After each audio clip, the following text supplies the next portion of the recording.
Bismillahirrahmanirrahim. Assalamualaikum warahmatullahi taala wabarakatuh. Perkenalkan, nama saya Aisyah Asfi Alfitriyah dari Prodi PAI kelas A5. Baik, di sini saya akan menjelaskan tentang metode An-Nasr. Yang pertama yaitu sejarah metode An-Nasr. Metode An-Nasr ini ditemukan oleh Muhammad Taufik yang mana metode An-Nasr ini menjelaskan tentang metode yang mempelajari cara menghafal kosakata yang ada di dalam Al-Quran dan mempelajari tentang ilmu nahwu dan sorof serta asbabul nuzulnya. Pada tahun 1999, metode An-Nasr ini mulai disusun dan tahun 2005 baru diadakan uji coba kepada 7 anak yang beragam usia, di antaranya yaitu 5-16 tahun.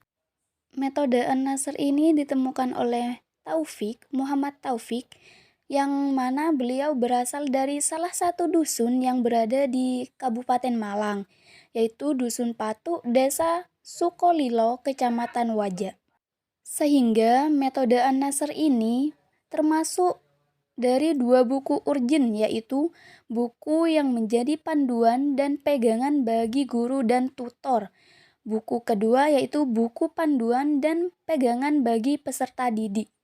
Selanjutnya yaitu tentang tahapan-tahapan dalam metode An-Nasr. Metode ini diawali pada juz 29 sampai juz 30. Kenapa? Karena 2 juz ini materi dan isi kandungannya yaitu tentang akidah. Selain itu, 2 juz ini adalah juz terakhir yang ada di dalam Al-Quran, yang mana mayoritas juz 29 dan 30 yaitu ayatnya pendek-pendek, sehingga relevan bagi metode An-Nasr memiliki ciri khas beragam pola dengan praktiknya, yaitu 4-3-2-1.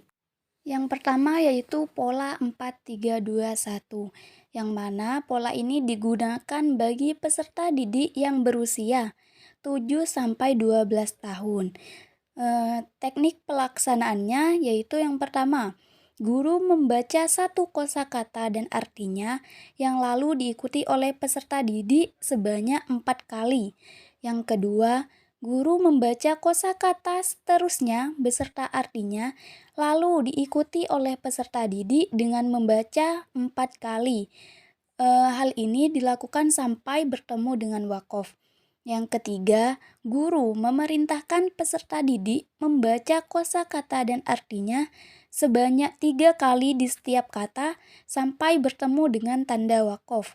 Yang keempat, guru memerintahkan peserta didik membaca kosakata dan artinya sebanyak 2 kali setiap kata sampai bertemu dengan tanda wakof.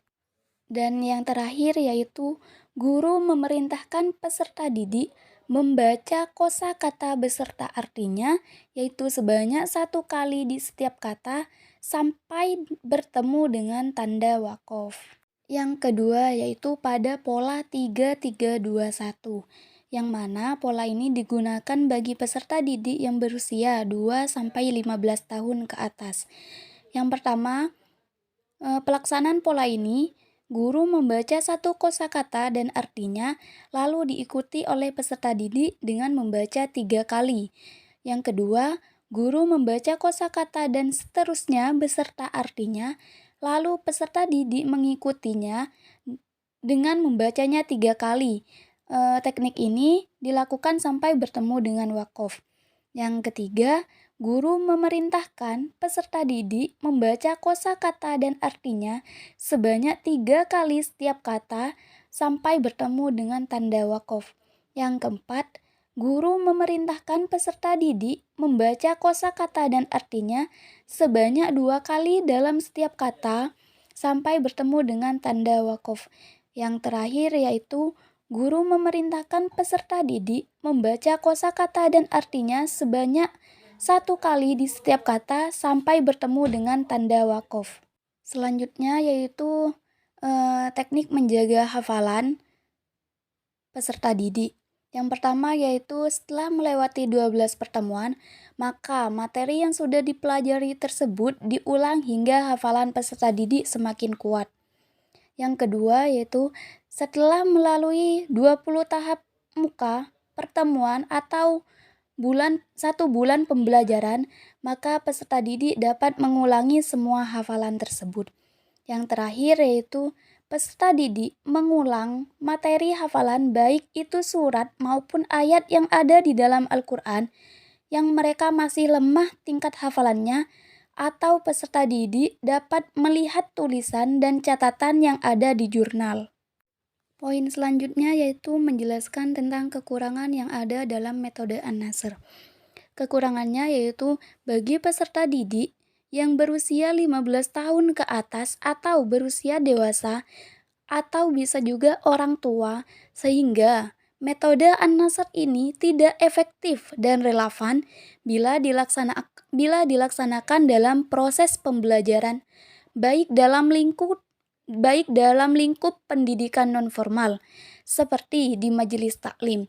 Kenapa? Karena pada metode ini pola pembelajaran terjemah Al-Quran dengan metode ini lebih menekankan kepada teknik hafalan, yang mana teknik ini mengulang-ulang kata atau lafadz beserta artinya, sehingga bagi peserta didik yang sudah dewasa atau orang tua, hal tersebut menjadi monoton, apalagi tingkat hafalan mereka yang mulai menurun.